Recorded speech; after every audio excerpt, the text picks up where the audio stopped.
नमस्कार। बजट 2016 सत्र प्रदेश की सबसे बड़ी कवरेज लेकर मैं हाजिर हूं। मैं हूं अजय मिश्र और इस कार्यक्रम में आप सभी का स्वागत करता हूं। इंफ्रास्ट्रक्चर स्पेशल में हम अभी तक कवर कर चुके हैं रोड एंड हाईवेज, उसके बाद हमने शिपिंग पर चर्चा की और आज बारी है पावर सेक्टर की। क्योंकि अगर प्राइमरी सेक्टर की बात करें, सेकेंडरी सेक्टर की बात करें या फिर टर्सरी, अगर सब कुछ घूमता है किसी के इर्द गिर्द तो वो है पावर, और शायद ये सबसे बड़ा फोकस हो सकता है इस बार जब बजट पेश किया जाएगा। तो चर्चा अगले आधे घंटे इसी खास सेक्टर पर। हमारे साथ दो खास मेहमान हैं, हिमांशु वत्सी, बहुत बहुत शुक्रिया, सीनियर एडिटर इकोनॉमिक टाइम्स, और हमारे साथ हैं आलोक सिन्हा साहब जो कि आज के हमारे एनर्जी एक्सपर्ट हैं। बहुत बहुत शुक्रिया सर इस कार्यक्रम में शामिल होने के लिए। आइए देखते हैं कि इस वक्त बड़ी तस्वीर है क्या पावर सेक्टर को लेकर के, क्योंकि अगर जनरेशन की बात की जाए, ट्रांसमिशन की बात की जाए, डिस्ट्रीब्यूशन की बात की जाए, तीनों ही क्षेत्र में जो सुधारों का दौर है वो बीते साल हमने देखा कि शुरू हुआ। आइए दिखाते हैं आपको कि क्या कुछ बड़ी तस्वीर है, लेकिन उससे पहले हमेशा की तरह बजट आईक्यू, क्योंकि एक सवाल पूछते हैं और आपको हम कोशिश करते हैं कि एंगेज रखें।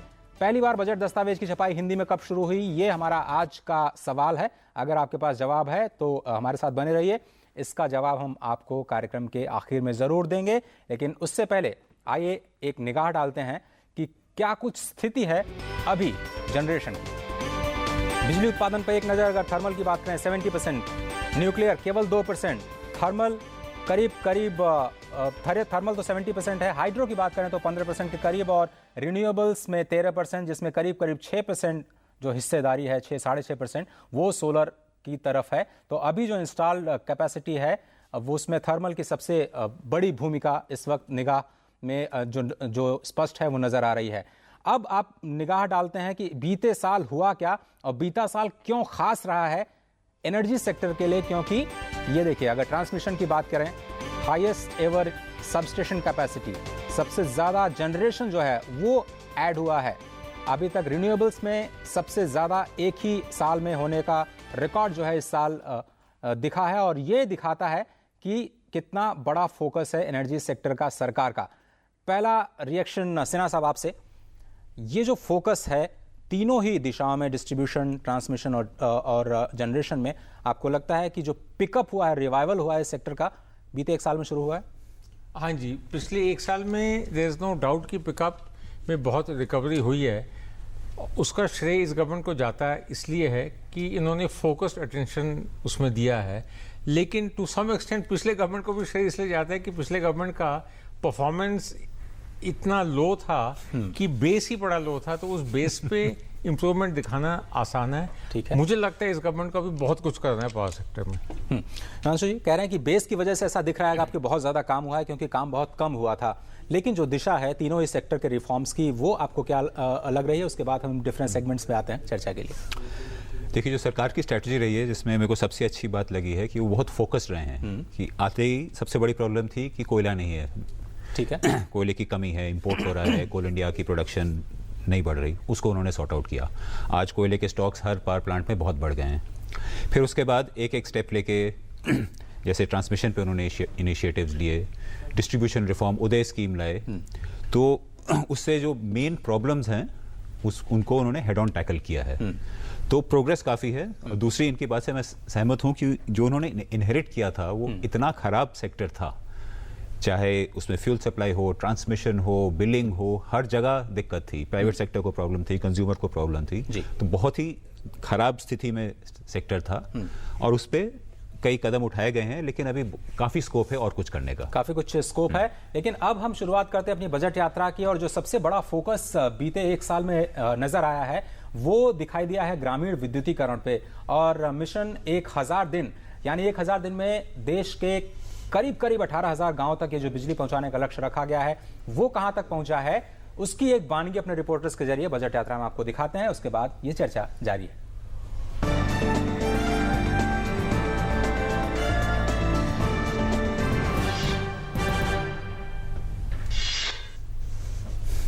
बिजली की यह रोशनी आजादी के 6 दशक के लंबे इंतजार के बाद झारखंड के इन गांवों में पहुंची है। बल्ब की चमक के साथ अब इनकी जिंदगी भी जगमगा उठी है। ये हम लोग के 60 बरस पहले लाइन नहीं था, उसके बाद ही पहली बार लाइन हम लोगों को गांव में आया है, और बाल बच्चा सबको सहूलियत हो रहा है पढ़ने लिखने में। रामगढ़ ही नहीं, कोडरमा, गिरिडीह, जैसे कई अन्य जिलों में रहने वाले ग्रामीणों को पहली बार बिजली का दीदार हुआ है। लड़का बच्चा के पढ़े लिखे में पानी के सुविधा ना हले, बहुत दिक्कत होवेले। अब आ गए बिजली जे दिन से लड़का बच्चा पढ़े खूब बढ़िया। सरकार ने 2016 के आखिर तक प्रदेश में सभी घरों तक बिजली पहुंचाने का लक्ष्य रखा है। पंडित दीनदयाल उपाध्याय विद्युतीकरण योजना के तहत बिजली हम लोग इस साल पहुंचा रहे हैं।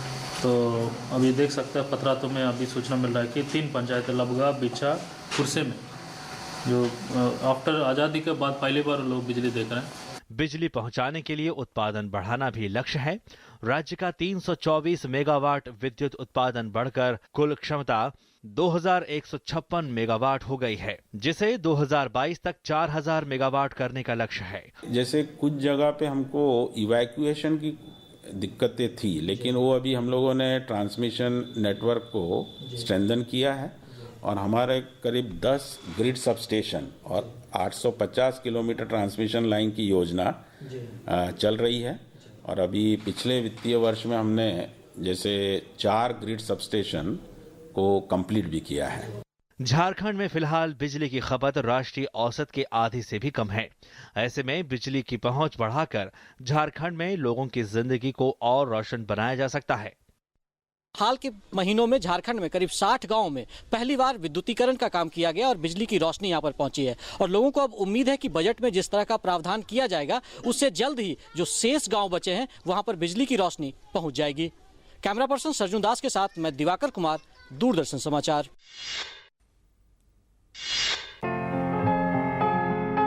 भुवनेश्वर के नजदीक है बारीपदा। यह छोटी सी रिहाइश खुर्दा जिले का पहला गांव बना जो सोलर ऊर्जा से रोशन हुआ। गांव में यह रोशनी सरकार और प्राइवेट सेक्टर के सहयोग से हुई। अब गांव में 1 किलोवाट का पावर स्टेशन मौजूद है, जिससे गांव के हर एक घर को 2 सोलर लैंप का कनेक्शन दिया गया है। गांव में लाइन भी नहीं था। अभी जैक्सन और इको जैक्सन और इको और नल को काम किया है। सोलर लगाने के बाद हमको बहुत सुविधा है। लाइन भी बिजली जाती है। सोलर अभी बैठा हुई है हमारा स्कूल के सामने पर, तो हमारा सोलर के लिए हम लोग कुछ भी हम लोग मोबाइल फोन चार्ज करने के लिए भी सुविधा मतलब अच्छी हो रहा है। रोड का किनारे किनारे हमारा लाइट जो लगा है, तो उसी तरफ से हम लोग चलने के भी बहुत हम लोग अच्छा लग रहे हैं। छोटी सी आबादी के लिए इस छोटी पहल ने दशकों का इंतजार खत्म कर दिया है। दरअसल बिजली के लिए गांव तक लाइन पहुंचाना और उसके लिए तमाम प्रयासों के तामझाम से दूर यह वैकल्पिक ऊर्जा स्रोत का विकल्प काफी मुफीद रहा। इस पहल ने देश के तमाम ऐसे गांवों के लिए उम्मीद जगाई है जहां बिजली के तारों को पहुंचना काफी चुनौती भरा है। सोलर ऊर्जा या पवन ऊर्जा का विकल्प बारीपदा जैसे गांव के लिए रोशनी लेकर आया है। इस तकनीक के जरिए देश के सभी गांव रोशन हो सकेंगे जो दशकों से एक उम्मीद का इंतजार कर रहे हैं।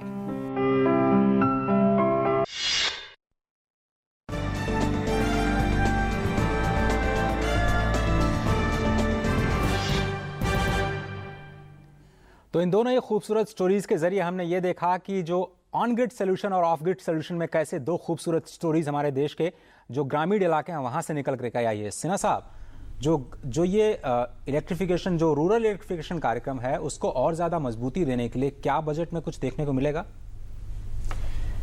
एक बजट में क्या देखने को मिलेगा ये तो जिस दिन बजट पेश होगा उस दिन पता चलेगा। लेकिन क्योंकि ये गवर्नमेंट कमिटेड है कि ग्रामीण विद्युतीकरण में ज्योमेट्रिकल लीप्स हो, तो आई एम श्योर कि ये उसमें कुछ इंसेंटिव्स वगैरह देंगे।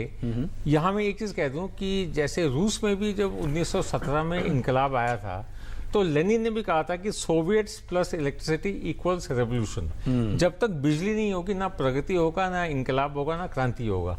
मुझे लगता है कि इस गवर्नमेंट के एक अंग ने ये तो मतलब वचन ले लिया है कि वो बिजली के सेक्टर को ज्यादा अच्छा करेंगे और इसमें अवश्य ही ग्रामीण विद्युतीकरण को इंसेंटिव्स देना चाहिए, नहीं तो वहां तक बिजली पहुंचना उतना आसान नहीं है और उसमें टाइम बहुत ज्यादा लगेगा। एक तो ये तरीका हुआ कि आप ट्रांसमिशन लाइन वहां तक गांव तक ले जाइए जहां पे है नहीं, और दूसरा जो ऑफ ग्रिड सॉल्यूशंस हैं, क्या उसको इंसेंटिवाइज करने की एक सूरत दिख सकती है बजट में? दिख सकती है।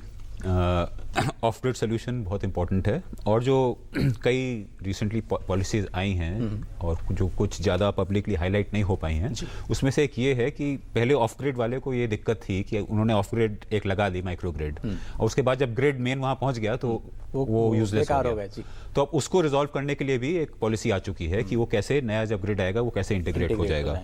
और रूरल इलेक्ट्रिफिकेशन तो अभी तक बहुत क्लियर है कि बहुत ही इंपॉर्टेंट है, ज़रूरी भी है और गवर्नमेंट की प्रायोरिटी भी है, क्योंकि रेगुलरली पीयूष गोयल जो मंत्री हैं वो भी अनाउंस करते रहते हैं कि आज कितने गांव में बिजली पहुंचाई, तो वो बहुत इंपॉर्टेंट है। और इससे सोलर एनर्जी को भी पुश दिया जा सकता है। ठीक है, क्योंकि कई गांव में सोलर एनर्जी काफ़ी होती है, उनको लाइट चाहिए, पंखे चाहिए, कुछ सोलर पंप चला सकते हैं, उनको हेवी एयर कंडीशनिंग और जो दिल्ली मुंबई जैसे शहर की ज़रूरत है वो नहीं होती तो मैं कुछ उम्मीद करूंगा इसमें। चलिए, तो आपने सोलर की बात की और अब इसी से मैं क्यों लेते हुए अपनी दूसरी बजट यात्रा पर निकलता हूं और अपने रिपोर्टर्स के जरिए आपको जो सोलर की कहानियां हैं पूरे देश में फैली हुई, जो एक तरह से सक्सेस स्टोरीज हैं, उनके बारे में आपको बताने की कोशिश करता हूं। चलेंगे मध्य प्रदेश, राजस्थान और कोच्चि।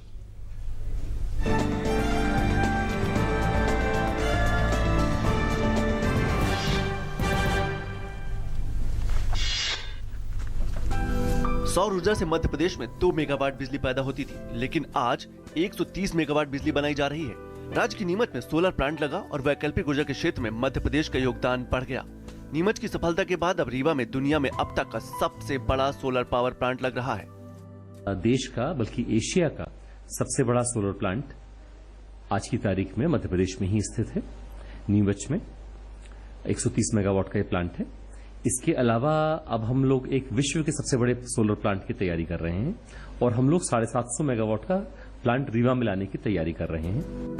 प्राकृतिक स्रोत से ऊर्जा बनाने के लिए प्रदेश प्राइवेट सेक्टर का भी सहारा ले रहा है। राज्य सरकार ने अगले 1 साल में केंद्र सरकार और निजी क्षेत्र की मदद से सौर ऊर्जा से 1000 मेगावाट और पवन ऊर्जा से 1500 मेगावाट बिजली उत्पन्न करने का लक्ष्य रखा है। फिलहाल राज्य पवन ऊर्जा से 1300 मेगावाट बिजली उत्पन्न करने में सक्षम है।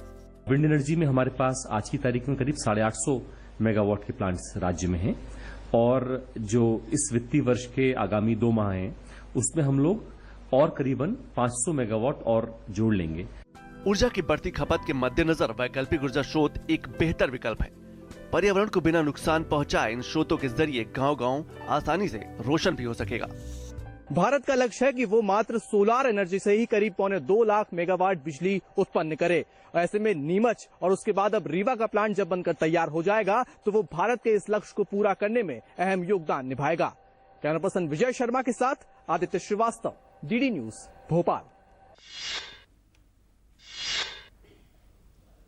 भारत एक ऐसा देश है जिसमें 300 दिन सूरज खिलकर निकलता है और सौर ऊर्जा की अपार संभावनाएं इस देश में है। हम राजस्थान के अजमेर जिले में किशनगढ़ के पास एक गांव है तिलोनिया, वहां पहुंचे हैं और वहां हमने देखा है कि इस गांव की महिलाएं सौर ऊर्जा के माध्यम से न सिर्फ अपने गांव को आत्मनिर्भर बना चुकी हैं ऊर्जा के मामले में, बल्कि पूरे राजस्थान में कुछ न कुछ इन चीजों से, सौर ऊर्जा से जुड़ी चीजें बना करके भेज रही हैं। सब लोग बोलते थे कि ये काम तो लोहार जाति करती है या आदमी करते हैं, लेकिन यहाँ तिलोनिया में आने से हमारे को ये सीखने को मिला कि भाई अगर किसी महिला को मौका मिला है तो वो आदमी और पुरुष के समान में नहीं है, क्योंकि महिला को अगर मौका मिलेगा तो वो ये काम कर सकती है। तो एक सोलर कुकर हमने 1 साल में तैयार किया, अभी 60-65 के लगभग हमने बना लिए और 30-40 लगा भी दिए अभी दूर दूर।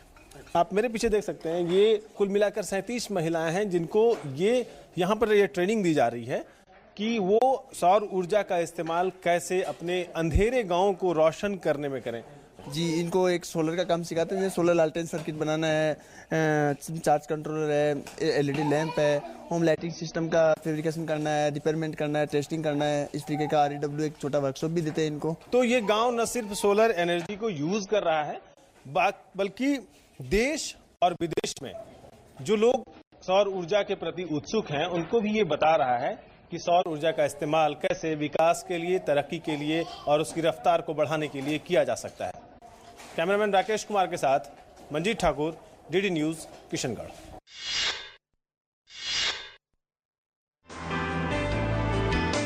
अगस्त 2015 में भारत का कोच्चि दुनिया के इतिहास में दर्ज हो गया।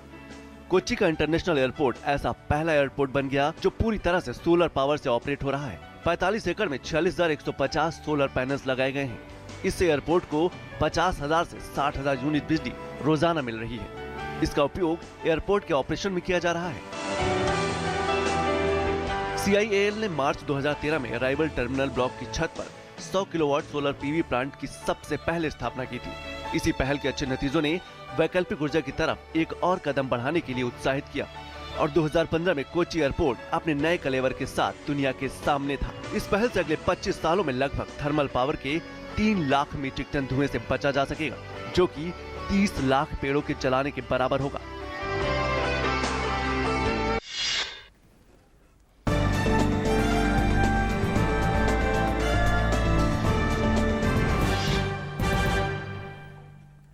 तो बजट यात्रा के इस सेक्शन में आपने देखा कि किस तरह से सोलर हमारे देश के जो एनर्जी सेक्टर है उसकी जो तस्वीर है वो बदल रहा है। सिन्हा साहब, ये जो सोलर एनर्जी है, आप जानते हैं कि ये कार्बन फुटप्रिंट्स को कम करने के लिए जो हमने COP21 में पूरी दुनिया से वायदा किया है उसके लिए भी काफ़ी महत्वपूर्ण है और लक्ष्य भी बहुत एम्बिशियस है हमारे सामने। कैसे देखते हैं इसको और क्या कुछ सोल्यूशंस दिख सकता है बजट में अगर बात किया जाए इसको प्रमोट करने के लिए?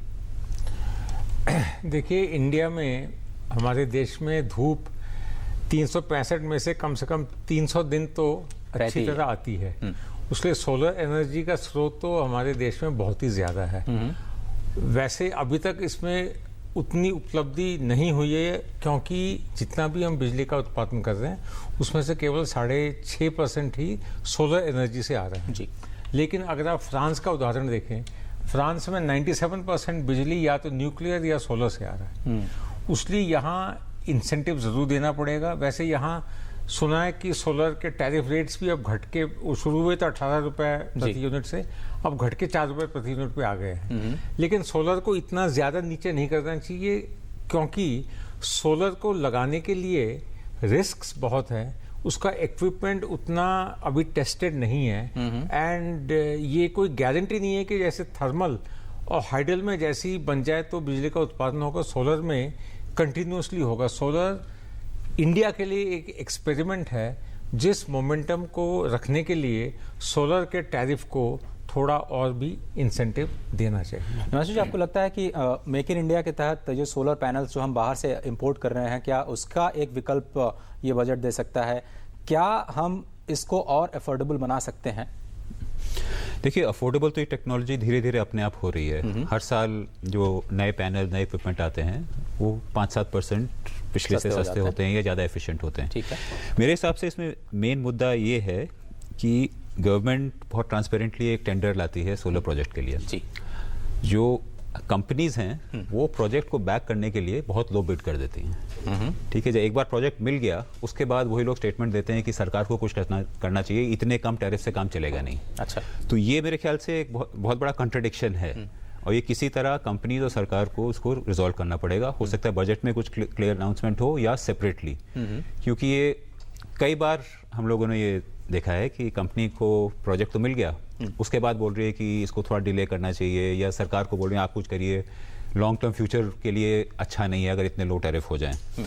तो ये जो कॉन्फ्लिक्ट है, एक तरफ कंपनीज खुद बिड करती हैं लो टैरिफ्स, उसके बाद सरकार को बोलती हैं कि टैरिफ ऊंचे होने चाहिए, इसको रिजॉल्व करना चाहिए। सर, इससे पहले कि हम और भी जो दूसरे जो वैकल्पिक ऊर्जा के साधन उस पर जाएं, एक छोटा सा रिएक्शन चाहेंगे सिन्हा साहब आपसे। जो डिस्ट्रीब्यूशन रिफॉर्म्स है, क्या आपको लगता है कि बजट उदय के तहत जो राज्य सरकारों को एक तरह से फिर से बॉन्ड जारी करने की छूट दी गई है, उसके लिए कुछ फाइनेंशियल अरेंजमेंट करेगा या बिल्कुल संभावना नहीं है उसकी?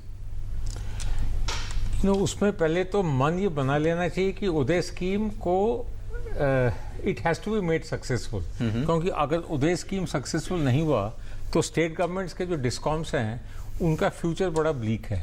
तो उसलिए यदि उसमें सेंट्रल गवर्नमेंट को स्टेट गवर्नमेंट के प्रति थोड़ा फाइनेंशियल हेल्प अगर देना आवश्यक हो तो उसको ओपन माइंड से देखना चाहिए।